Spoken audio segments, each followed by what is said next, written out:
All right. The vibe check for this couple of episodes is motherhood versus the patriarchy in a binge-worthy cage match. The feral factor is 15 out of 10. I'm literally foaming at the mouth for more episodes. I can't wait. This is one of my favorite books, and I think the adaptation has been wonderful so far. Who this episode is for? Mommies, mamacitas, mom of what? A dog? It's for the girly pups who are healing their daddy issues and also confronting their mommy issues. It's for the weird girls, and it's for the kink-friendly folks. Here's my hot girl hot take. I simply love the show. I think that Elle Fanning has one of the most zesty laughs. I love it so much. Every time she laughs on screen, I feel like I am a balloon floating to the ceiling with joy. I love the casting. I think each and every person was casted perfectly for this role. Nick Offerman, Elle Fanning, Michelle Pfeiffer, perfect casting. Couldn't have asked for anything better. I love the integrity of the adaptation. This story is so precious to me, and they are truly acing this with flying colors. So let's talk a little bit about the opening credits before we get into each of the scenes, because I also love the opening credits for this. The song is done by Robin. We have the hungry ghost sort of making her way through her spaceship, which obviously the first time I watched it through, I didn't know it was a spaceship, but it's got this very like cuckoo bird coming through the clock esque vibe of the opening scenes, which I really, really loved. And it's got this like sort of pinball quality to the hungry ghost goes past a bunch of literature books. And then she essentially like bumps into and crashes through a bunch of bills, credit cards, urgent notices, final notices, receipts, a bunch of stuff like that. She's sort of like smacked around a little bit by some of the different aspects of this pinball machine, which is, true to like a pinball machine where it's going to like hit the ball and the ball sort of zings up and bounces around a bunch of stuff. I'm sorry, I just mansplained a pinball machine to you guys. You guys are smarter than that and you deserved a little bit better. So I apologize.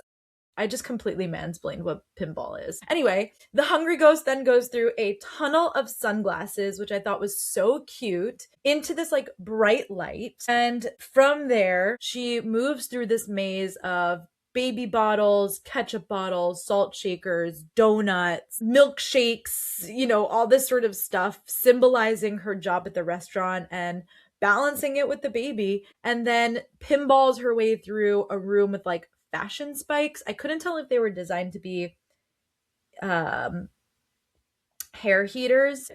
Those are like the old fashioned rolls. I don't know if people still use those anymore. So that's why I'm thinking they were sort of like these fashion spikes on some of them. And then other ones were clear with like the pregnancy tests inside of them, which I thought was really great. And then of course exits out of the spaceship itself. With the lyrics, I'd do anything for you. So this idea of like Margo doing anything for Bodhi, which I really loved. I don't know. I just think the opening credits are really cute and memorable. So let's start with episode 1, The Hungry Ghost. It's written by David E. Kelly, directed by Dirbala Walsh. Hopefully that's how you pronounce her name. I'm going to sort of just like jump through each episode. We will talk about all of the major points, but there's no specific flow that I'm taking. I sort of just like wrote my notes stream of conscious as they were happening. So hopefully they make sense now that I'm reading them back. So in The Hungry Ghost, we get an introduction to Margo's life. She's whimsical and creative. She has a vivid imagination. And right from the very jump, you can feel this tension between Margo and Cheyenne, her mom. The fact that Margo is laying on the floor, seemingly doing nothing. She's preparing for an essay, but she's not doing like a ton of stuff or actively unable to take a phone call. And yet she kind of stares at the phone while Cheyenne is calling and then decides to screen it, which immediately tells you everything that you need to know about their dynamic. There is some avoidance there. And then we sort of get this like introduction to Mark. And Mark is just like aggressively mediocre, like painfully so. And I do think that is the point. I certainly envision him to be much hotter in my mind in the book, but he's not meant to be some great love story for Margo. In fact, I think they do a really lovely job in the TV show of pointing out that Mark is making Margo fall in love with herself, which, Becca says is the oldest trick in the book. And I really loved that. That really stood out to me as something that is true about this affair that she's having with Mark. But he is just a guy and not a particularly compelling one, which makes everything that follows in the dynamic of their relationship so frustrating. There's also this very darkly comedic visual that sort of like happens very early on, which I really loved. You get this shot of Margo getting completely dicked down by Mark, who, by the way, they seem to be having very interesting sex. And Mark just strikes me as very vanilla. So it's impressive to me that this man seems to fuck the way that he is fucking in this TV show. That is, I suppose, neither here nor there. We have this scene where Margo is getting completely railed by Mark. Her arms are stretched out in a T position, and then it cuts to Cheyenne in a church with Kenny saying, "Thank you for coming." And the contrast is very wild and very unhinged, but very, very funny. I literally had to pause my TV because I knew I was going to miss whatever came next in that exchange. And I just thought this was so funny and getting at this discrepancy between who Margo is and who Cheyenne is. And speaking of Cheyenne, I want to get into this idea of control through Cheyenne as like a mother to Margo in particular. So when she says something like, "You have such beautiful eyes, I'm tired of being the only one who thinks so," it's a very loaded statement because it's a backhanded compliment, I would say. It is the beginning of us understanding that Cheyenne projects herself and her ideologies and her feelings about herself onto Margo. And because of that, she is trying to turn Margo into a version of a woman that she thinks Margo should be. It is a mother knows best, like classic tale, but in this way that completely overrides Margo's agency. And even though Margo does comply and sort of leans in and allows Cheyenne to put on the eyeliner, she doesn't necessarily welcome it. And she makes a statement like, "Mom, you can't just do this to people." And Cheyenne even says, like, "I don't do it to everybody. I just do it to you." Because in this way of Margo being her daughter, she is literally the projection. Margo becomes this doll that Cheyenne can project onto in a way, at least until she becomes pregnant and starts to separate herself even more from Cheyenne than she already is. At the same time, though, Cheyenne knows her. Because they have essentially grown up together, Cheyenne clocks almost immediately that Margo is sleeping with Mark, and she discerns that just from a look that Margo gives her. So there is this strange sense of duality where she's both incredibly perceptive and also completely misaligned with who Margo actually is. And she recognizes in Margo the pieces that most resemble Cheyenne. And she fixes the pieces of Margo, or quote unquote fixes the pieces of Margo that don't resemble Cheyenne. So in this case of her recognizing right away that Margo is sleeping with Mark, it is Cheyenne recognizing her own shortcomings because she did the same thing with Jinx. Margo then gets pregnant, okay? She goes to see Mark about her pregnancy, and Mark immediately suggests Planned Parenthood, and Margo responds with like, "Sounds like you've already made this decision." It is a powerful moment in, pro-choice exploration. She is reclaiming control of the situation where Mark is assuming that he knows what's best for him and for Margo. And, of course, Mark being the dude that he is like, "I would never take away your choice. It's your choice. And then it's your body. It's your choice." And then he immediately kind of corrects that with like, "It's our choice." And we learn right away, that he does not respect this for Margo. Cheyenne's reaction to the pregnancy isn't really much better. She says to Margo, "You keep this baby, you're taking care of it. It would be your child." And she says this while casually cracking open a beer bottle and shaming her daughter. And what is so interesting is that, like many things that Cheyenne does that we will see her do over the course of these first 3 episodes, is that she's making this conversation about herself and not about Margo. She is very good at centering herself. She's selfish or self-centered or narcissistic, whatever you want to call it. Everything that she says to Margo, or at least the way that I perceive it, you can let me know if you see it differently. Send me an email, femininfuriouspod@gmail.com. But everything that she says, in my opinion, is just a projection of her own internal dialogue. And I'll bring this up multiple times as we go through these different episodes, because it feels like Cheyenne is just staring at a mirror version of herself, especially her younger self, and she doesn't like what she sees. When you really break it down, Margot's situation mirrors Cheyenne's almost to the T, almost exactly. She got pregnant by a married man. She's choosing to keep the baby, and she's likely going to be doing it alone. And instead of Cheyenne responding with empathy and understanding and acceptance, because she was also in the same position, she responds with almost resentment. I don't know if that's quite the right word, but there is a lot of resentment in motherhood that she experiences that comes out in the wake of everything that happens with Margo. It is almost like Cheyenne is disappointed in herself all over again, and Margo becomes the outlet for that in real time. And it creates this huge emotional gap between them. Because the reality is that Margo really does need support, and she's not getting it from the one person who she perhaps should be able to get it from. So as this conversation is unfolding, the tension is sort of building, and there is a line that really captures the core, statement of this argument, which is Cheyenne saying, "You were going to do things." And Margo asks, "What things?" And Cheyenne says, "Whatever you wanted." That tells you everything about how Cheyenne viewed motherhood, because to her, clearly, it was the end of possibility. It was something that took her life away from her. So the big question of the season then becomes, is that what's going to happen to Margo too?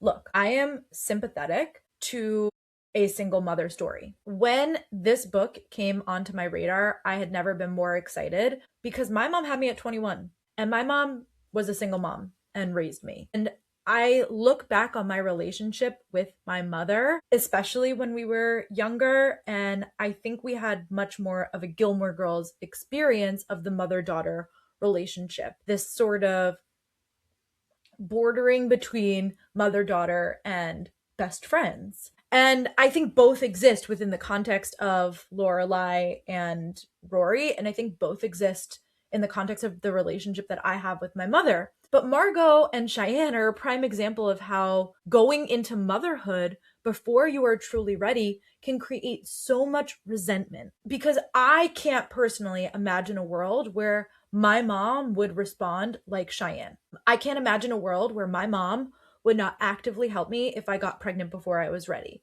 I think that Margo's mom experiences a lot of resentment around her decisions. And I think for Margo, even though this is a very hard decision for her to make and going to be a very hard journey for her to navigate, it's very clear through the way that Margo speaks about it that this is something that she wants to do. And I can't speak to, whatever Cheyenne was experiencing because we don't get all that much. But Margo does ask Cheyenne, do you believe that things happen for a reason? And Cheyenne's kind of like, no. But when my mother and I have had this conversation, my mom has told me multiple times, I got pregnant and I probably wasn't ready to, but there was zero idea in my mind that you weren't supposed to be born. I just knew that you were supposed to be here and that you were supposed to be a part of my life. And it's such a fascinating, discrepancy when you have somebody who is, in theory, a mother and yet is lacking that sort of maternal nurturance or instincts in these moments. It is also very revealing about Cheyenne that she is more concerned with how Kenny will react,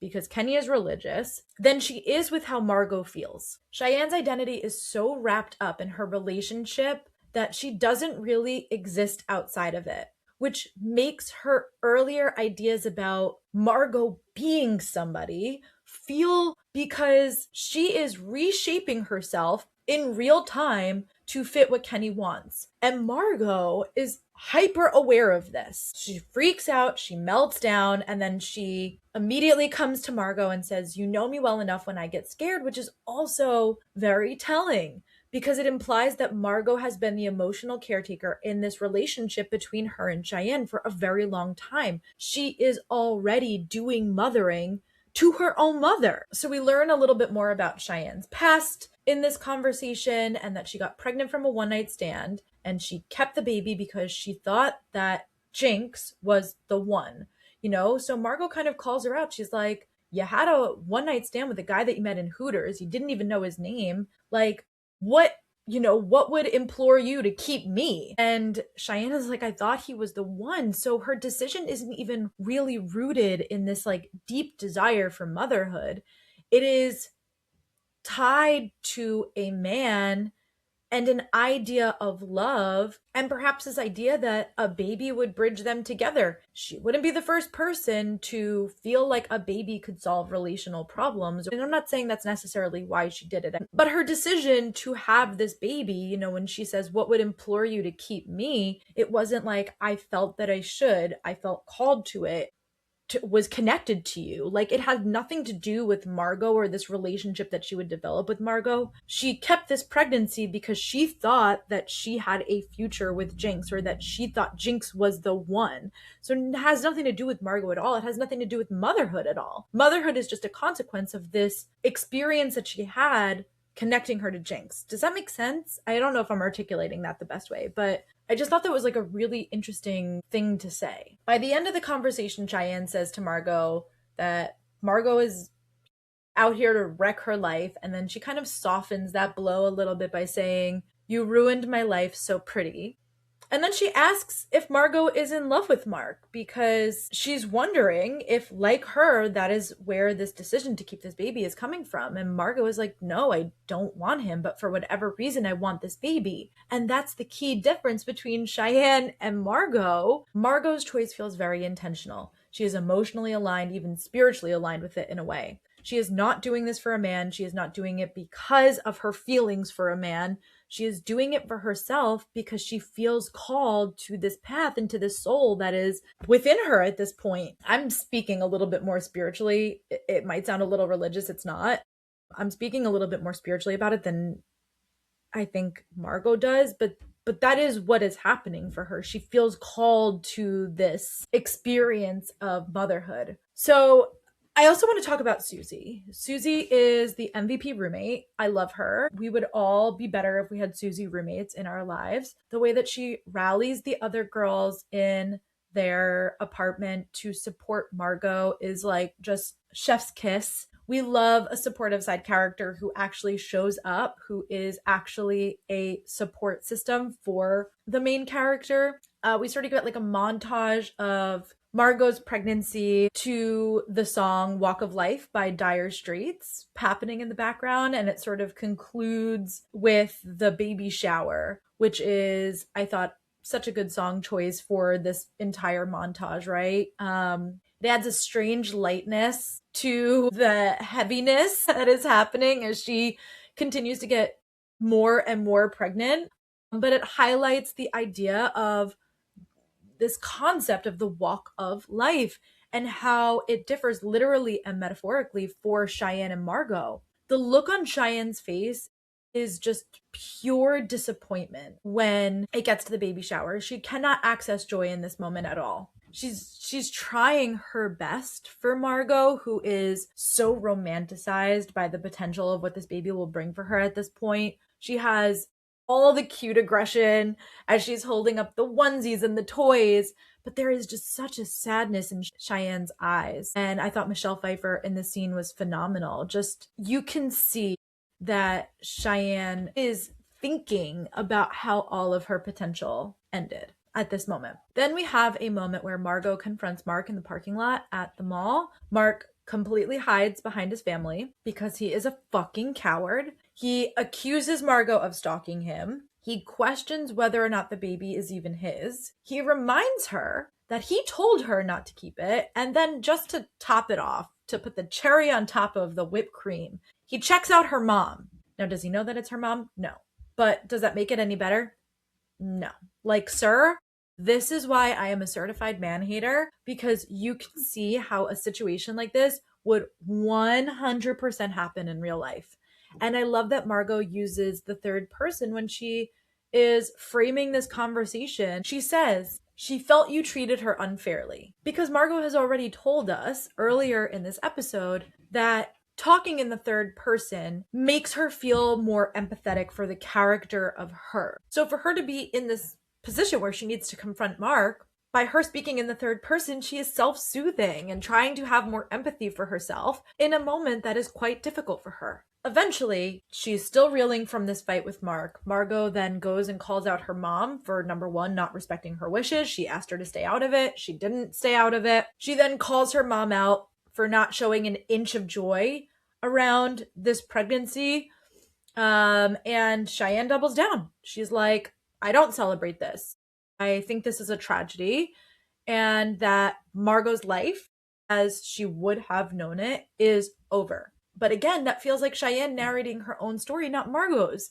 Because when she says, this will break you, I actually think the opposite is true. Yes, for Margo, it is going to be hard, but for Margo, this feels like something that is going to shape her, not destroy her. It's already shaping her into somebody that she is going to be proud of, somebody that is different, somebody that has to think outside of the box. She needs to be creative and stretch these creative muscles, not just in writing, but like in life. And then, of course, we end the episode with the birth of Bodhi, which just kind of seals this whole episode as an exploration of choice and projection and what it means to step into a life that not everybody thinks you should want, but that you desire anyway. And that brings us to episode 2, Homecoming. So we open at the hospital. Cheyenne immediately sets the tone by refusing to even hold Bodhi, not even for a second. Instead, she goes straight to, your vagina will never be the same no matter how many Kegels, which, sure, might be biologically grounded, but the timing and the delivery of this is really, really poor. She cannot access any tenderness for Margo at all in this moment, in this huge moment that is happening in Margo's life. Her vanity and her own unresolved stuff around motherhood completely overrides any instincts that Cheyenne may have to comfort her daughter. There's a brief moment where Margo tells Cheyenne that she had a dream that Jinx was at the delivery. And again, Cheyenne gets very detached in her face. Her eyes get very sad.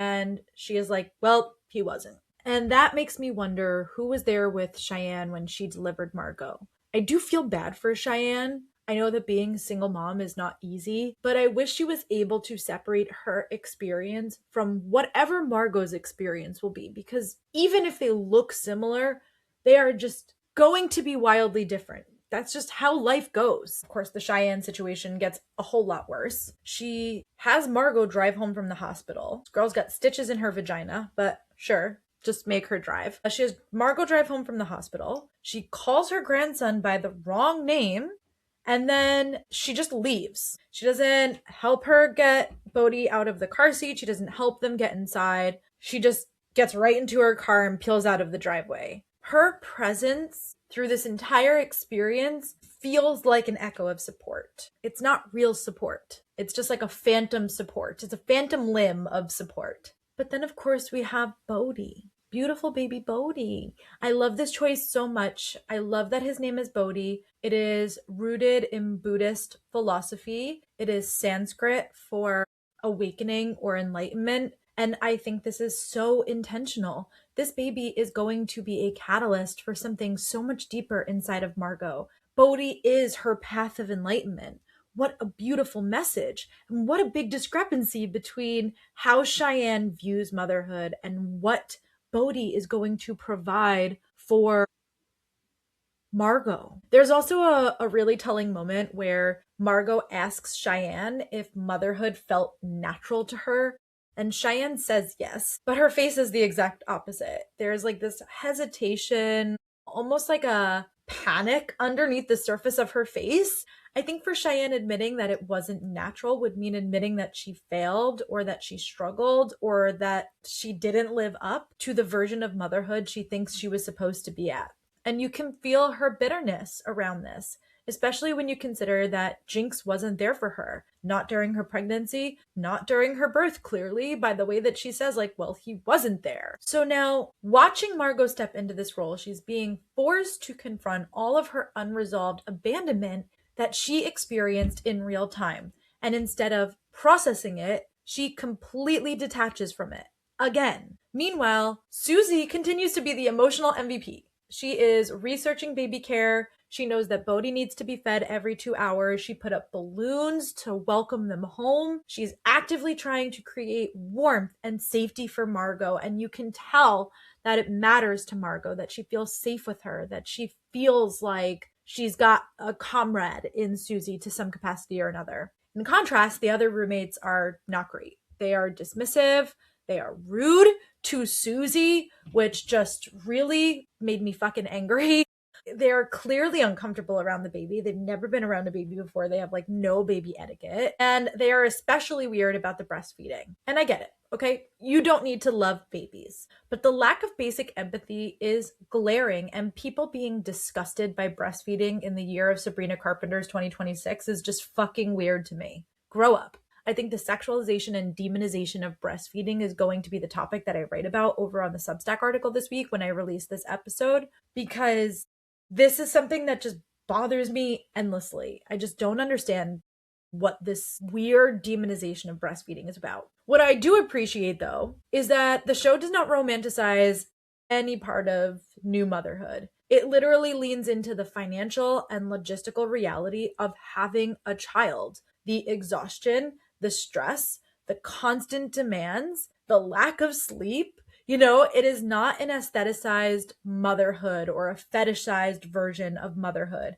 especially because we get so much of that online. This is addressing the much less glamorous parts of what it actually means to be a mother, especially a single mother. And then we cut to Jinx, who is Margo's dad, and he's coming out of rehab. And I was curious about the timeline here. Timeline's a little rough. Let me know what you think. I could be wrong, so please do feel free to correct me. femandfuriouspod@gmail.com. From his text messages with Sherry, we see that he checked into rehab 2 months ago, and Bodhi said to be 1 month in this episode, which means that Jinx was spiraling for most of Margo's pregnancy. I don't know where his phone was, because if she's pregnant for 9 months and Bodhi's 1 month old, that would put us at a 10-month timeline that we've been at the show so far. Maybe like a year, right? Like we don't know how long she was sleeping with Mark, but let's just say for the pregnancy, right? He's been in rehab for 2 months. So for the 8 months of her pregnancy, when she was trying to get in touch with him, why wasn't he around? He obviously has a phone. I don't know. I thought the timeline was a little rough. Anyway, when he does get his phone back, he is flooded with text messages. He's got a passive aggressive wife who clearly is over his bullshit. She's ending their marriage essentially via text message. And then we got a bunch of calls and texts and updates from Margo, eventually, landing on this message where she says, I'm pregnant. I didn't want to tell you over text message, but I can't get in touch with you. And this scene was so heartbreaking. You can just tell through her text messages to Jinx how alone Margo has felt the entire time that she was pregnant. She has no partner, no consistent parental support. Now she has a newborn, and you can just tell that she would really have loved him to be a part of this moment for her. This is the exact scenario that people always say it takes a village for. Like having a baby is like the peak. It takes a village. And she's been operating with a less than enthusiastic mom with, self-centered tendencies and a really good roommate.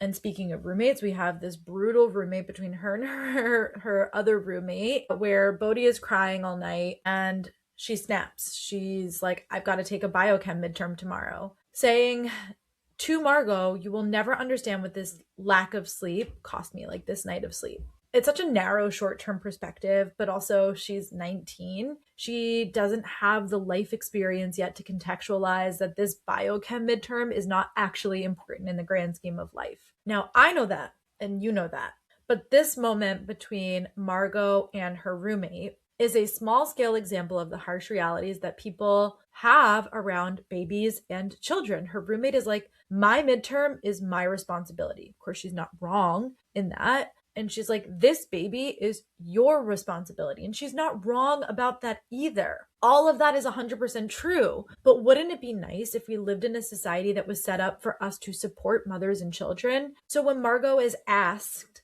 by this roommate to take her screaming newborn child outside at 2 a.m., you feel the weight of this decision that Margo has made. You can feel the isolation that she is experiencing, the exhaustion that she is feeling, the humiliation that she is feeling of being an inconvenience in her own home. And then Margo's like, I gotta get back to work. So she asked Cheyenne to help her babysit. Cheyenne's like, first and foremost, she's like, don't even ask. But she does. And she's like, listen, if I can just make some money, then I can pay for a babysitter and we can be on a different type of cycle, right? She brings Bodhi to Cheyenne's house, and it is almost jarring how uncomfortable Cheyenne looks holding Bodhi. It's like she's never held a baby before in her life. She tells Margo then that Kenny wants to meet her. She then says, like, you'll need to get a babysitter, one that's not me. And Margo is like, why can't I just bring Bodhi? And Cheyenne doesn't even say anything. She once again just makes a face that Margo then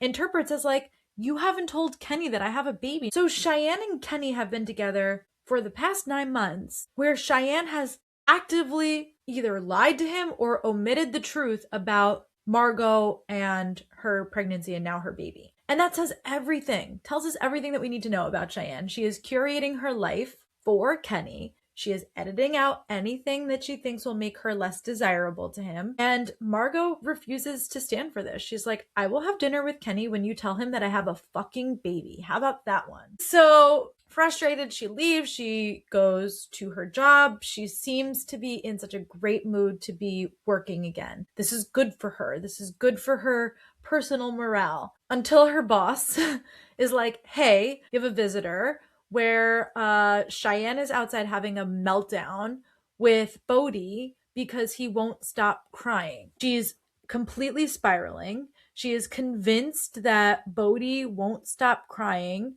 Has nothing to do with the fact that he's colicky, right? And has everything to do with the fact that she feels that this baby has made a moral judgment about her, that he is telling her by crying like this incessantly that she is a bad mother and a bad grandmother and a bad person. And she even takes it so far as to be like, I will not be judged by him or by anybody. Like, he's a fucking 1-month-old baby. He's not judging you, you know? But just like pets, babies can feel your energy. If you don't want to be around this baby, or like you are somebody who doesn't want to be around pets, they feel that. A pet's going to start growling at you when they're like, your energy is weird, okay? Babies know that too. Babies are going on vibes. They're going off of your nervous system. So if her nervous system is like, I'm not good at this, and it's exuding all of this anxiety around it, of course he's not going to calm down. And of course, Margo, who is already stretched thin, has to end up comforting Cheyenne in this moment. Again, the roles are completely reversed. And this moment costs Margo her job, which is absolutely devastating because now the stakes are even higher. And then the episode sort of ends with this dinner with Kenny. Cheyenne is, of course, doing her little performative Cheyenne thing. She claims she doesn't drink, even though we saw that she has a fridge full of beers at home. She's filtering herself and reshaping herself to be what she thinks that Kenny wants. There is absolutely no authenticity there. And it just goes to show the extent of which she will take things in order to get married or to be in a committed relationship. And it tells you the extent of what their marriage is going to be. You know, Kenny isn't marrying Cheyenne. He has no idea who Cheyenne even is. He's marrying his Play-Doh version of Cheyenne. He doesn't realize that, or maybe he does and he just doesn't want to see it. But he's not marrying Cheyenne. He's not in love with Cheyenne. He has no idea who Cheyenne even is. Cheyenne is somebody who spends $400 on skincare. Margo says that Kenny is cheap. Cheyenne is somebody who clearly is not religious. Kenny is. Cheyenne has obviously told Kenny for whatever reason that she doesn't drink. She has a fridge full of beers at home. She does. Like, she's not being honest about who she authentically is. And speaking of Kenny, he is truly vile. Just can't stand this man. He makes a comment about how most girls would avoid the consequences of their actions when he's talking to Margo. That most girls would accuse their professor of raping them, which is not only disgusting, but deeply revealing about how he perceives women. And of course, all of this is coming from a Christian, quote unquote, man who, you know, is supposed to practice compassion and empathy and forgiveness. And all of this is sort of just buttoned up with the fact that he proposes to Cheyenne. in an Applebee's, which somehow feels very right for him. And then last episode that we got in this like beginning binge of the show is called Jinxed. So let's start with the contrast that feels really intentional to this point, almost to the point of being provocative. It is Cheyenne versus Jinx. We have a cage match to the death. Cheyenne embodies a very specific kind of internalized misogyny. She's very harsh, she's critical, she is emotionally withholding, she is obsessed with appearances, and she is constantly framing motherhood as a life-ending event. Her language around motherhood is consistently rooted in loss, that your body is going to be ruined, that your life is over, that Margo has made a mistake in, getting pregnant in the first place. And whether she realizes it or not, she is reinforcing a patriarchal script that punishes women for becoming mothers, especially outside of like the acceptable quote unquote circumstances or structures. Meanwhile, Jinx, on the other hand, who by all accounts should be the unreliable one, shows up in Margo's life with an incredible softness. He wants to hold Bodhi. Margo's sort of like giving him a rundown of all of these questions. She's like, where are you living? What's going on? And he's like, can't even process what she's saying because he's just like, yeah, I don't know where I'm going to live. Can I hold your baby? Can I hold him? That's his first thought. Like, he's like, the rest of this other stuff, where I'm going to be living, all of this other stuff, it's secondary to this incredible experience. He's so present and complimentary to Margo and to Bodhi. He sees Margo, truly, truly sees her. And it almost feels disorienting because the show flips our expectations. The father, the addict, the absent one, becomes this figure of emotional safety for Margo, while her mother, who has been physically present for her whole life, becomes this enforcer of shame.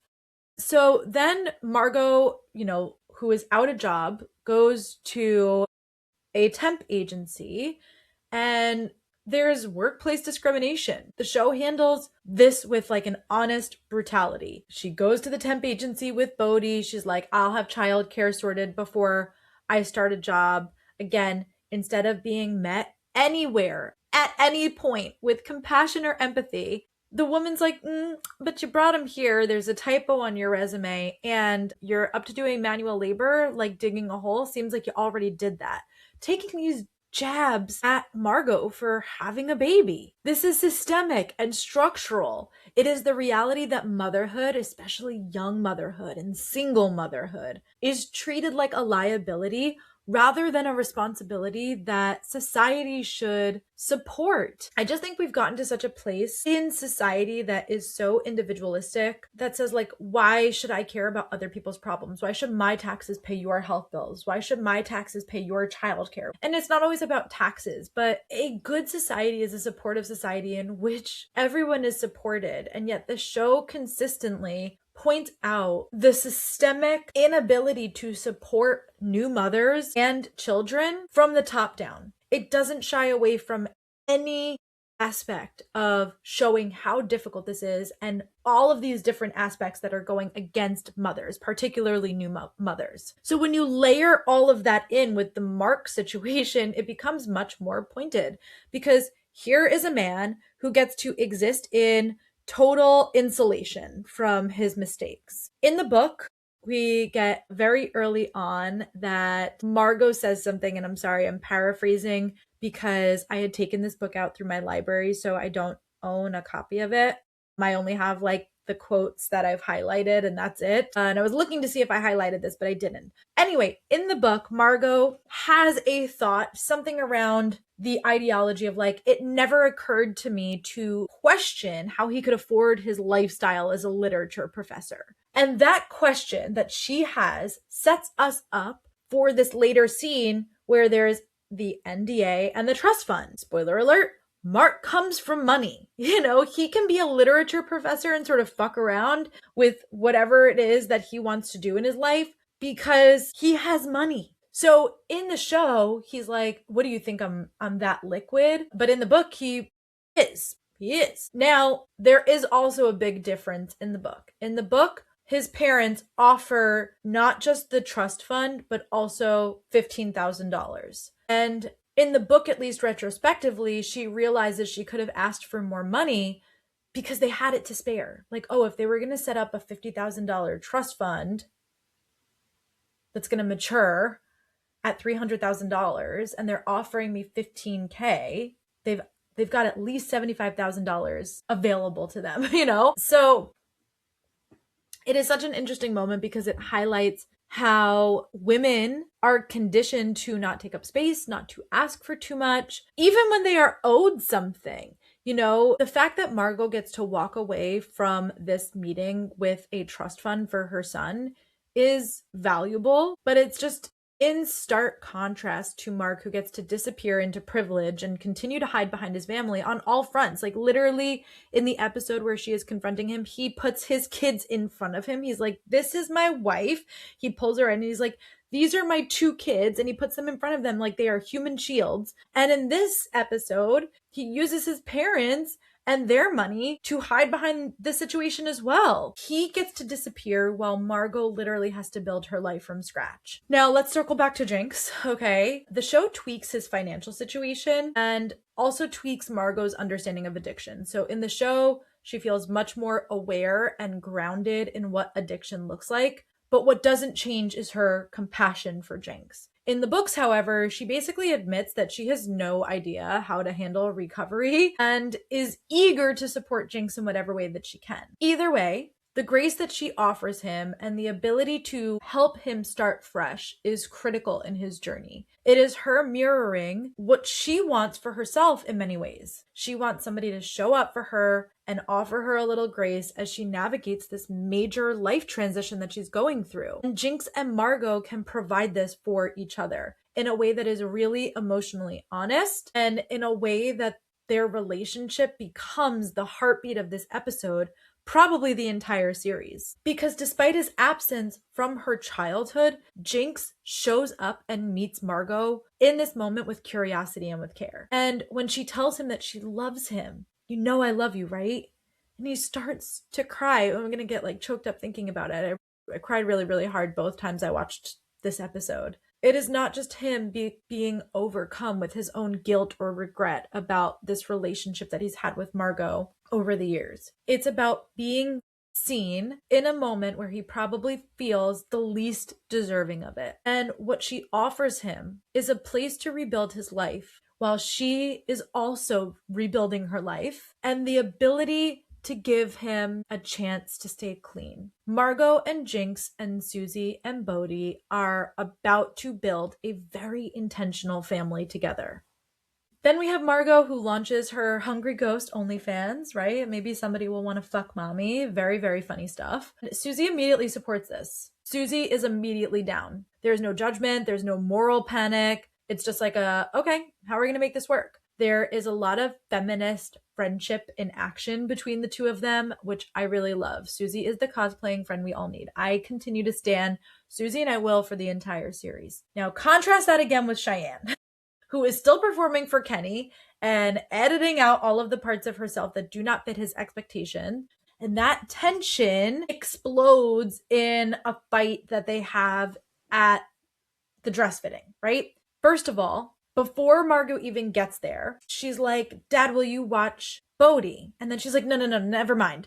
And of course, that's the first thing that she goes to, because the last time that Margo left Bodhi with her mom melted down. So she's like, never mind, I've got it. Well, I'll just take Bodhi with me. And Jinx is like emphatically like, I've got it. There's nothing I'd rather do than like hang out with Bodhi for the day, right? So right away before we even get to the dress fitting with Cheyenne, there's tension there because Jinx can do what Cheyenne can't, which is be a support system for Margo and be invested enough in Bodhi to be in his life. He's enthusiastic about staying with him. Then you have this like added thing that Cheyenne does on top of it, which is at every opportunity she tells Margo that their relationship is born from obligation. So this is reinforced in this moment when Margo says like, thank you for asking me to be your maid of honor. And Cheyenne says to Margo, well, there's nobody else to ask. And Margo does a cute job of like passive aggressively pointing out that that's like fucking mean. But basically, whenever she can, Cheyenne tells Margo how inconvenient it was to be her mother and how inconvenient it is to be her mother. All of this like just kind of creates a tension point that's very fraught to the point where When Margo then says to Cheyenne, well, I think Jinx is gonna stay. I think he's gonna live with us for a little bit. Cheyenne immediately goes from 0 to 100 and tells Margo that she needs to break out of this bad pattern of doing things before she realizes the consequences of them. And of course, this is the pot calling the kettle black 1,000 times over. You know, it's ironic on every front. Cheyenne is saying this to Margo at a wedding dress fitting for a wedding where, in her opinion, the decision to marry Kenny is her stepping out of these patterns, so to speak. But the consequence of that is one that requires her to fundamentally alter who she is. But because she is so focused on external validation and approval, she can't see that this self-erasure is already a consequence of this marriage before she's even in it. There's also a lot of jealousy woven into this meltdown over Jinx. She says to Margo, I am your mother. He was never your father. And this line isn't about Jinx, it has nothing to do with him. It is about ownership over Margo and her affection.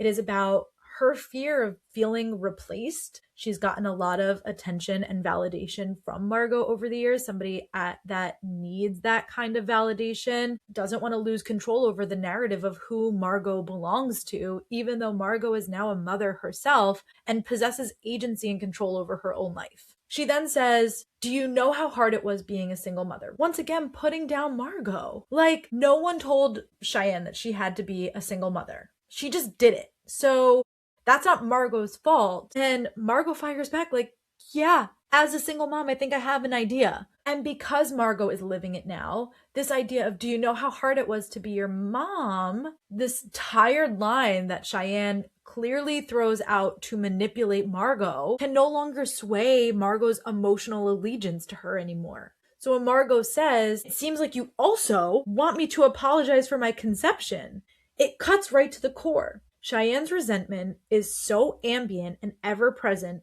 that Margo has internalized it as something that she needs to atone for. And then Cheyenne flips it around and says to Margo that she's hurt because Margo hasn't asked her to move back in. But nothing about the relationship that Margo and Cheyenne have together suggests that that would be a safe or supportive environment. This is coming from a woman who wouldn't even watch the baby for a few hours while Margo went to work. So, wanting some support, wanting some guidance, she FaceTimes with Becca, who suggests that she puts Bodhi into foster care until she gets her life together. And it's another one of these moments where the show taps into this broader idea of the societal mindset that people have around motherhood or have around being a parent. She actually says Bodhi deserves a mom who has her shit together. And Margo's like, I do have my shit together. Which on the outside, no, she doesn't. She doesn't have a job. She's going to be struggling to pay her rent. Her drug addict dad is about to come live with her, but internally she's got it together. She knows that more than anything she wanted this baby, and she's going to do whatever she can to make ends meet to provide a good life for Bodhi. And that's the truth of her having her shit together, is that she's emotionally aligned with this decision that she's made, even if her external reality does not reflect that yet. It's also the reality is, I don't think anyone feels ready. I've never met a mother who feels like they have their shit together. There's nothing that I think you can fully do to prepare to become a parent or a mother. And I think a lot of times stability is often built through motherhood, not before it. Which leads us to the conversation that Cheyenne then has with Jinx, which is just dripping with hypocrisy. She calls him selfish. She accuses him of destroying Margo's life. But so much of what she's saying to Jinx in this moment is her own unresolved heartbreak speaking. From what we actually see, Margo is not destroyed. She's struggling, yes, but she is also resilient, she is resourceful, and she is very deeply loving. And Jinx sees that in Margo. He says it outright to Cheyenne. He gives Margo credit. He respects her. And that validation matters because Margo is overhearing all of this and she's been so starved of it. Meanwhile, Cheyenne then accuses Margo of taking on another child by letting Jinx stay. And she's not saying this to Margo directly. She's saying this to Jinx. She's like, she is a child. She has a child. She doesn't need to take on another one. When in reality, Margo has been parenting Cheyenne this entire time. So when Cheyenne says that Margo is hanging on by a thread, it once again feels like a projection of the truth because given everything stacked against her, Margo is actually holding it together remarkably well. And when Margo then defends Jinx and tells Cheyenne that she's said enough, Cheyenne clearly feels betrayed by Margo. Meanwhile, she has been betraying Margo the entire time. She has failed her at every opportunity that she's had since we've been introduced to their dynamic. She has demanded that Margo edit herself for Kenny in the same way that she does. She has caused Margo to lose her job. She has melted down over this pregnancy and sought comfort in it through Margo. And she has, I believe in perhaps the worst offense, called her fucking grandson by the wrong name. So when she goes to debrief all of this argument, with Kenny, naturally, he enters with his own brand of selective morality, as is the Christian way, right? The whole love thy neighbor rhetoric completely collapses the second that it requires actual compassion. His faith gets repurposed as authority, or a path of authority, rather than empathy. So he says to Cheyenne that she had a moral obligation to say something to Margo about Jinx being around Bodhi, which again is very, very intentional, even though the right support and faith can keep somebody clean. Faith is a huge part of addiction recovery. We then end on Margo telling Bodhi that he made her life. That yes, he made it harder, but he also created her. He created something inside of her. He awakened something inside of her, right? Bodhi, the awakening. That's the difference between Cheyenne and Margo. For Cheyenne, motherhood was something that happened to her. For Margo, it's something that she is actively choosing even when it's hard. And she clarifies this for us in that final beat. And she is then rewarded by the universe by getting her first customer on OnlyFans. She can do this. Maybe not conventionally, certainly not perfectly, and not without cost, but she can do this and she can do it on her own terms. And that is going to be the most beautiful journey that we get to watch her go on over the course of this season. Okay, let's crack open the burn book where we will look at the superlatives for this episode. The Bold and Bothered Award. This award is strictly for the femme and the furious. It is the quote or the moment that relays the most feminine rage. And in this episode, or in this stretch of episodes, it goes to, of course, Margo, who says, "I would rather snorkel in a pile of my own vomit than come to you begging for money. So I've come to demand it." The Shiro Award. The award goes to the baddie who is the most inspiring, or the moment that is the most empowering. And I think it's Annabella getting kicked out of the WWE for having an OnlyFans, when meanwhile she ended up making more on OnlyFans in 1 month than an entire year in the WWE. In a light Google check, just a light one. I'm not sure how true this is. Again, if you have more information on this, you can send me an email at femininefuriouspod@gmail.com. The minimum contract that I found for women in the WWE is $350K. So that's wild. The Femme Fatale Award, for the most smash the patriarchy moment of the episode. And it is when Margo says to Mark, "I want absolutely nothing from you, Mark." Speak Your Truth trophy, the best quote or line. "I'm about to be fucked by a robot." Very, very funny. And then honorary heartthrob, okay, because I'm just a girl and I want to talk about the most swoon-worthy moments. And it's Jinx saying that he wants to be worthy of Margo and Bodhi's love. I love you, Jinx. I love you, Nick Offerman. Perfect casting. Couldn't have asked for anything better. All right, that is this week's episode of Femme and Furious. If you liked it, please share it out with your friends. I will be back on Tuesday covering Euphoria episode 2. And then on Friday, we are doing The Deal chapters 11 through 20. And until then, don't flush a friend down the toilet.